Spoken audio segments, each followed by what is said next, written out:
श्री शिवाय नमस्तुभयम। दोस्तों, आप सभी लोग जानते हैं कि 17 नवंबर 2024 यानी रविवार को पड़ रही है मार्गशीर्ष महीने की रोहिणी व्रत। और दोस्तों, यह वह रोहिणी व्रत है जो मार्गशीर्ष महीने में पड़ने वाली सबसे बड़ी तिथि है, क्योंकि यह रविवार के दिन पड़ रही है और इसका बहुत ही बड़ा और विशेष महत्व होता है।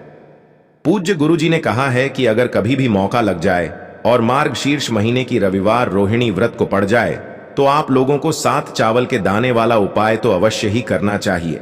इन दोनों का संयोग बहुत कम आता है और इसी के साथ मैं गुरु जी ने अपनी शिव पुराण कथा में बताया है कि इस दिन आपको 7 चावल के दाने वाला उपाय तो आपको अवश्य ही करना चाहिए, क्योंकि ऐसा दिन पूरे साल में सिर्फ एक ही बार आता है। और दोस्तों, आप सभी लोग जानते हो कि रविवार रोहिणी व्रत का अगर सबसे बड़ा कोई उपाय है तो 7 चावल के दाने वाला उपाय है। तो दोस्तों, इस रविवार रोहिणी व्रत के दिन आप लोगों को इस 7 चावल के दाने वाला उपाय को जरूर करना है। बहुत सारे लोग होंगे जिन लोगों ने इस उपाय को ना किया हो, मतलब पूरा साल निकल गया, उन्होंने किसी भी दिन इस 7 चावल के दाने वाला उपाय को ना किया हो। पर दोस्तों, आपके पास एक आखिरी मौका बचा हुआ है जो कि 17 नवंबर के दिन है। तो इस दिन आप लोगों को इस वाले उपाय को जरूर कर लेना है। भले ही आपने पूरे महीने भर इस उपाय को ना किया हो, पर अगर आपने इस मार्गशीर्ष महीने के रविवार रोहिणी व्रत के दिन अगर इस वाले उपाय को कर लिया तो आपको इस उपाय को करने का वह फल मिलेगा जिसकी आपने कभी कल्पना भी नहीं करी होगी।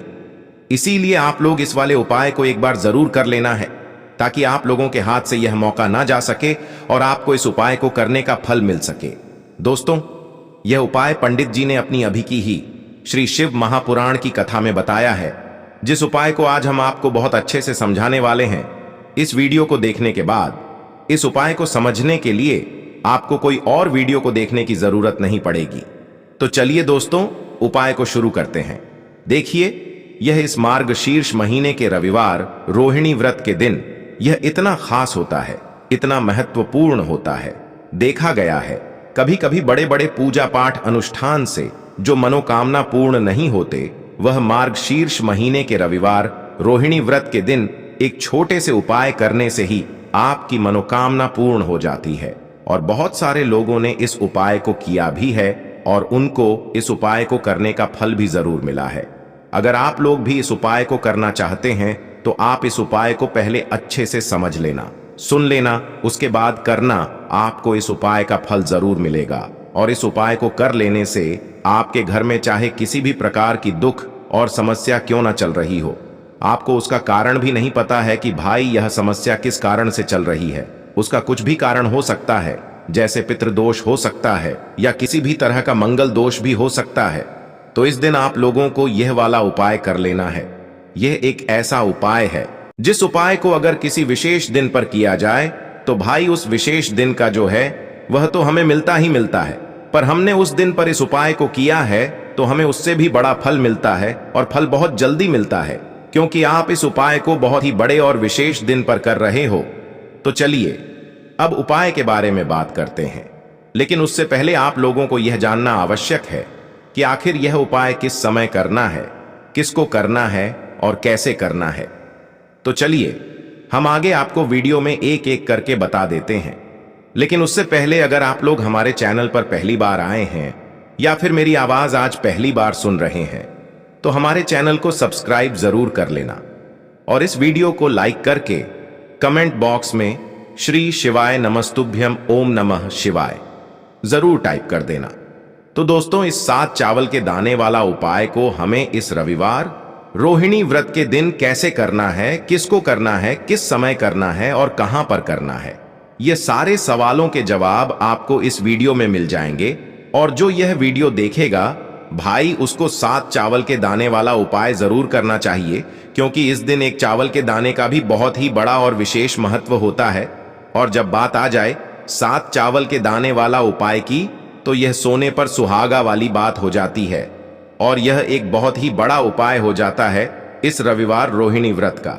तो अब दोस्तों, इस 7 चावल के दाने वाला उपाय को आखिर करना किसको है, सबसे पहले हम लोग वह बात जान लेते हैं। तो देखो, घर की जो बड़ी माताएं बहनें होती हैं उन माताओं बहनों में से कोई भी एक बड़ी माता बहन इस वाले उपाय को कर सकती है। और दोस्तों, अगर आप चाहें तो अपने घर में से सभी सदस्यों को भी इस उपाय को करवा सकते हैं। अगर किसी व्यक्ति की खुद की कोई मनोकामना है, खुद की कोई दुख और परेशानी है जो कि वह अपने लिए ही करना चाहता है, इस वाले उपाय को तो वह खुद अपने लिए भी कर सकता है। बाकी अगर कोई घर में से ऐसा है जो कि अपने पूरे घर परिवार की सुख और शांति के लिए यह वाला उपाय करना चाहता है, तो भाई वह भी कर सकता है। उसमें भी कोई दिक्कत वाली बात नहीं है। कहने का मतलब यह है कि इस उपाय को हर एक सदस्य भी कर सकता है और पूरे घर परिवार के सदस्य के लिए घर की बड़ी माताओं बहनों में से कोई एक माता बहन भी कर सकती है। माताएं बहनें अगर घर में उपस्थित ना हो या वह यह वाला उपाय ना कर पा रही हो, तो फिर घर का कोई बड़ा सदस्य भी इस 7 चावल के दाने वाला उपाय को कर सकता है, चाहे फिर वह पुरुष ही क्यों ना हो। उसमें कोई भी दिक्कत वाली बात नहीं है। अब दोस्तों, जो अगला प्रश्न निकल कर आता है वह यह आता है इस उपाय को लेकर कि आखिर इस उपाय को हमें किस समय करना है, सुबह के समय करना है कि शाम के समय करना है। तो देखो, इस वाले उपाय को आप लोग सुबह के समय भी कर सकते हो और शाम के समय प्रदोष काल में भी कर सकते हो। अब अगर आप पूछो कि भाई सबसे उत्तम समय कौन सा रहेगा इस 7 चावल के दाने वाला उपाय को करने का, तो हम आपसे बस यही कहेंगे कि इस उपाय को आप सुबह के समय करेंगे तो ज्यादा बेहतर होगा। बाकी अगर प्रदोष काल शाम के समय भी करेंगे तो भी अच्छा होगा, उसमें कोई भी दिक्कत वाली बात नहीं है। तो अब दोस्तों, जो अगली सबसे बड़ी और महत्वपूर्ण बात आती है वह यह आती है कि सुबह अगर हम उपाय को करेंगे तो हमें कितने बजे से लेकर कितने बजे तक के बीच में करना है, और शाम के समय प्रदोष काल में करेंगे तो हमें कितने बजे से लेकर कितने बजे के बीच में करना है।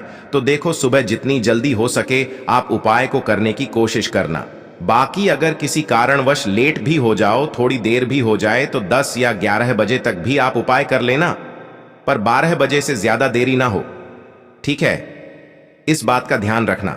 उसके बाद में दोस्तों, अगर शाम के समय प्रदोष काल की बात करें, प्रदोष काल का जो समय है होता है वो शाम के 6 बजे से शुरू हो जाता है। मतलब शाम के 6 बजे से लेकर 7 बजे के बीच का जो समय होता है, यह समय प्रदोष काल का समय होता है। तो आप इस उपाय को 7 या 8 बजे के बीच में भी कर सकते हो। मतलब शाम के 6 बजे से रात 8 बजे के बीच में आप कभी भी इस वाले उपाय को कर सकते हो, उसमें कोई भी दिक्कत वाली बात नहीं है। देखिए दोस्तों, एक एक करते हुए हम उपायों को समझेंगे। सबसे पहला उपाय बहुत ही आसान सा उपाय है। देखो, यदि आपको ऐसा लगता है कि बाबा आपकी सुन ही नहीं रहे हैं, बाबा आपकी मनोकामना परिपूर्ण कर ही नहीं रहे हैं, आपने कई उपाय कर लिए, आपने इच्छाएं महादेव के सामने रख दी, लेकिन आपकी मनोरथ जो है वह परिपूर्ण हो ही नहीं रही है, और आप चाहते हैं कि वह मनोरथ जो आप कई दिनों से बाबा से मांग रहे हैं वह परिपूर्ण हो जाए, तो आपके जीवन के जो दुख तकलीफ है ये सब दूर हो जाए। देखिए, हो सकता है आपके घर में कोई कोर्ट केस चल रहा है या आपके घर में बहुत ज्यादा लड़ाई झगड़े चलते हैं। तो आपके घर में अगर शांति नहीं है, आपके घर में धन की कमी है, धन की वजह से आपके घर में बहुत ज्यादा लड़ाई झगड़े चल रहे हैं, तो आपकी तकलीफ दूर होने वाली है। स्वयं नंदी जी वाला यह विशेष उपाय है। नंदी जी के कान में कुछ बोलना है, नंदी जी के कान में इस प्रकार से बोलना है और आपकी मनोकामना परिपूर्ण हो जाएगी। देखो क्या क्या चीजें आपको लेनी है, पहले यह समझ लीजिए। आपको लेना होगा एक बेलपत्र तीनों पत्ती होनी चाहिए, कहीं से भी खंडित नहीं होना चाहिए, ठीक है? बेलपत्र के साथ में आपको लेना है पीला चंदन, मात्र 1 बूंद छोटी सी टीकी आपको लगानी है बेलपत्र में।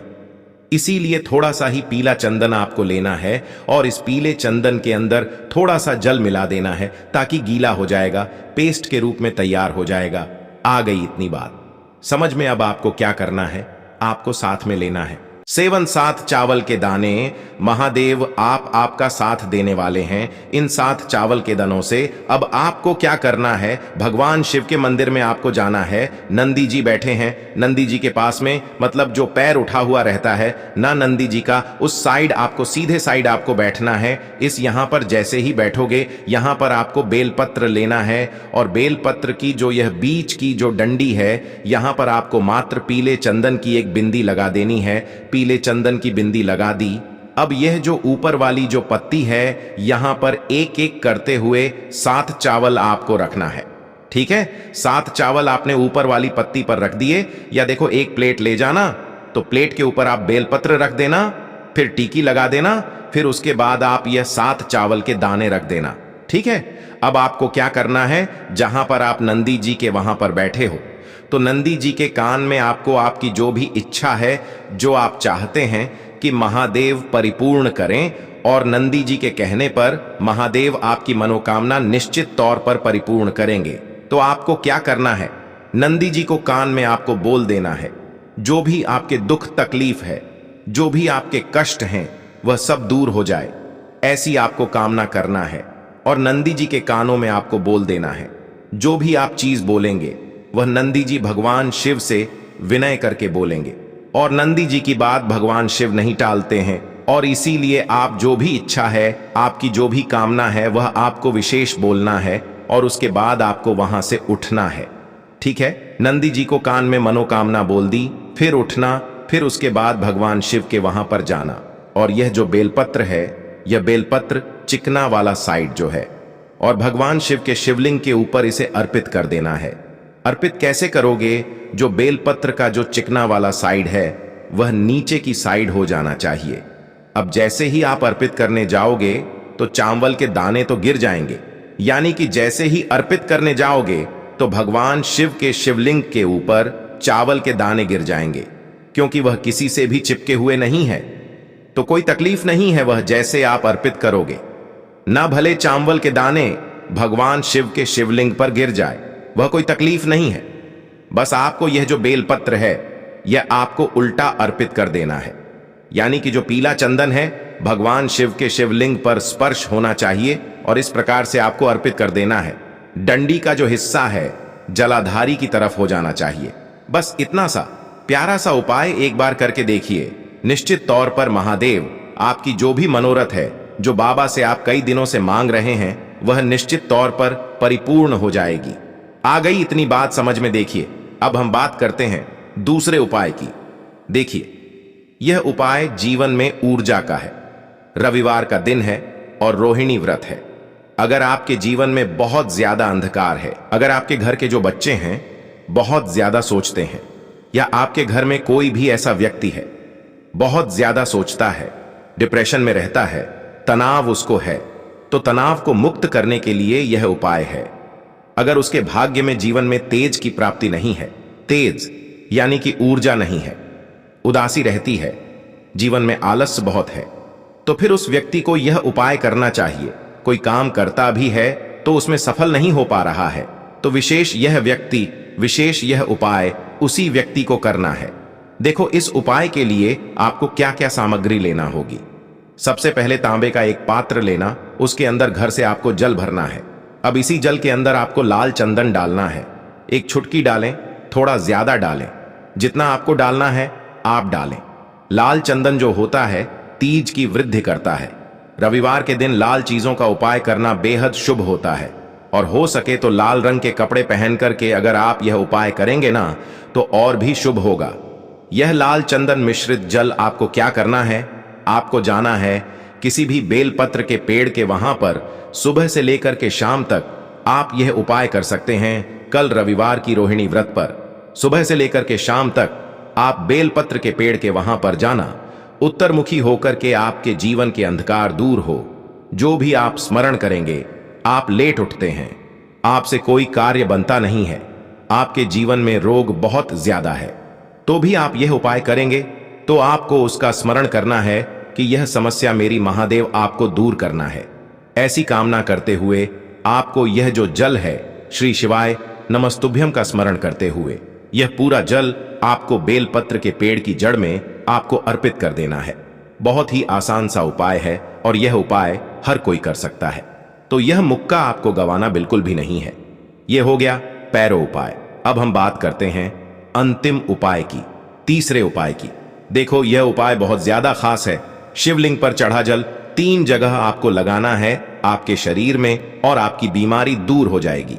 देखो, अगर आपको कोई बीमारी हो गई है और बार बार आप डॉक्टर को दिखा रहे हैं, डॉक्टर ने बोला 5-10 दिन अगर आराम नहीं होगा तो आप एडमिट हो जाना, या आपके शरीर में कोई रोग है जो कई दिनों से है और आप चाहते हैं कि वह रोग आपका दूर हो जाए, तो यह रोग आपका निश्चित तौर पर दूर होगा। बहुत ही आसान सा उपाय है। घर का कोई भी व्यक्ति यह उपाय कर सकता है या रोगी व्यक्ति भी यह उपाय कर सकता है। मात्र तांबे के पात्र के अंदर एक लोटा जल लेना है और आपको आज के दिन यानी कि रविवार की रोहिणी व्रत के दिन आपको जाना है भगवान शिव के मंदिर में। और अब आपको क्या करना है, इस उपाय को समझना। एक लोटा जल है। अब आपको भगवान शिव के शिवलिंग पर सबसे पहले गणेश जी के स्थान पर, कार्तिकेय जी के स्थान पर, मां माता अशोक सुंदरी वाले स्थान पर, पार्वती माता के हस्त कमल पर, फिर भगवान शिव के शिवलिंग पर आपको अर्पित कर देना है। जैसे ही जल जलाधारी के वहां पर आएगा ना, वह जल आपको झेल लेना है। ठीक है, जल झेल लिया आपने। अब आपको क्या करना है, महादेव से प्रार्थना करना है कि यह बीमारी को दूर करने के लिए मैं मेरे घर पर लेकर के जा रहा हूं इस व्यक्ति को। यह व्यक्ति जो है यह बीमार है, इसकी जो परेशानी है यह आपको दूर करनी है। ऐसी कामना करते हुए आपको घर पर लेकर के आ जाना है। जो भी व्यक्ति बीमार है वह खुद स्वयं उस जल को छुए और उसे 3 जगह लगाना है। एक सबसे पहला नाभि पर लगाना है, शिवलिंग पर जड़ जल। फिर दूसरा जो है मस्तक सिर पर, जहां पर हम तिलक करते हैं ना, बीचों बीच में, यहां पर आपको जल लगाना है। और तीसरा जो है सिर पर आपको जल लगाना है। देखो यहां पर एक चीज समझना, जब नाभि पर आप मणिपुर चक्र में आप जल लगाएंगे, थोड़ा सा जल वहां पर लगाना। फिर उसके बाद जब दूसरा आज्ञा चक्र में आप जब जल लगाओगे ना, तो 3 त्रिपूर्ण दूर होना शुरू हो जाएगी। यह उपाय आप रविवार के दिन कर रहे हो ना, ज्यादा जल लेकर के आना, ताकि आप सोमवार, मंगलवार, बुधवार, गुरुवार, शुक्रवार तक आप यह जल का प्रयोग कर सको। ठीक है, लगातार 5 दिन आपको लगाना है। आपके शरीर में निश्चित तौर पर आराम आपको मिलेगा। तो दोस्तों, ये थे पूज्य गुरुजी द्वारा बताए गए कुछ बहुत ही खास उपाय। अगर आपको जानकारी अच्छी लगी हो तो वीडियो लाइक करिएगा। मिलते हैं फिर एक नए वीडियो के साथ। श्री शिवाय।